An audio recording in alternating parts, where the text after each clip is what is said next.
ধান 93 বাংলাদেশ ধান গবেষণা ইনস্টিটিউট উদ্ভাবিত একটি উচ্চ ফলনশীল রোপা আমন ধানের জাত। এর জীবনকাল 134 দিন, যা ধান 49-এর সাময়িক। এ জাতের ধান গাছের কাণ্ড শক্ত, ডিগ পাতা খাড়া, পাতার রং গাঢ় সবুজ, ধানের দানার রং লালচে, চাল সাদা তবে মাঝারি মোটা। এর ফলন বিঘা প্রতি 21 মণ।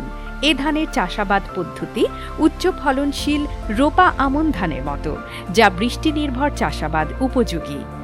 ধান 93-এর বীজ বপনের উপযুক্ত সময় 1 আষাঢ় থেকে 31 আষাঢ়, অর্থাৎ 15 জুন থেকে 15 জুলাই পর্যন্ত।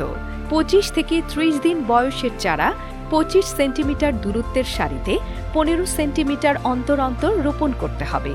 প্রতি গোছায় 2 থেকে 3টি চারা রোপণ করতে হয়। ধান 93 চাষে বিঘা প্রতি 24 KG urea, 8 KG DAP, 14 KG MOP এবং 9 কেজি জিপসাম সার প্রয়োজন হয়। জমি তৈরির শেষ পর্যায়ে অর্থাৎ শেষ চাষের সময় সবটুকু ডিএপি, এমওপি এবং জিপসাম সার প্রয়োগ করতে হবে।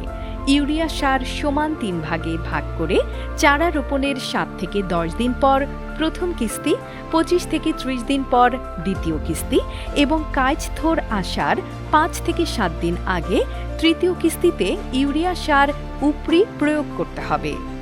রোপণের পর 30 থেকে 40 দিন পর্যন্ত জমি আগাছা মুক্ত রাখা জরুরি। রোপণের পর থেকে দুধ আসা সময় পর্যন্ত জমিতে রস থাকতে হবে। খরা দেখা দিলে সম্পূরক সেচ দিতে হবে।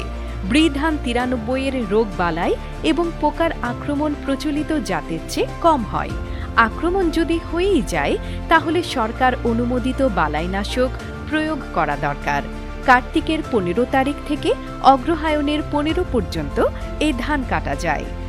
ধান 93-এর শতকরা 80 ধান পাকলেই ধান কেটে ঘরে তুলতে পারেন। স্বর্ণা জাতের বিকল্প চান? ধান 93-এর আবাদ বাড়ান।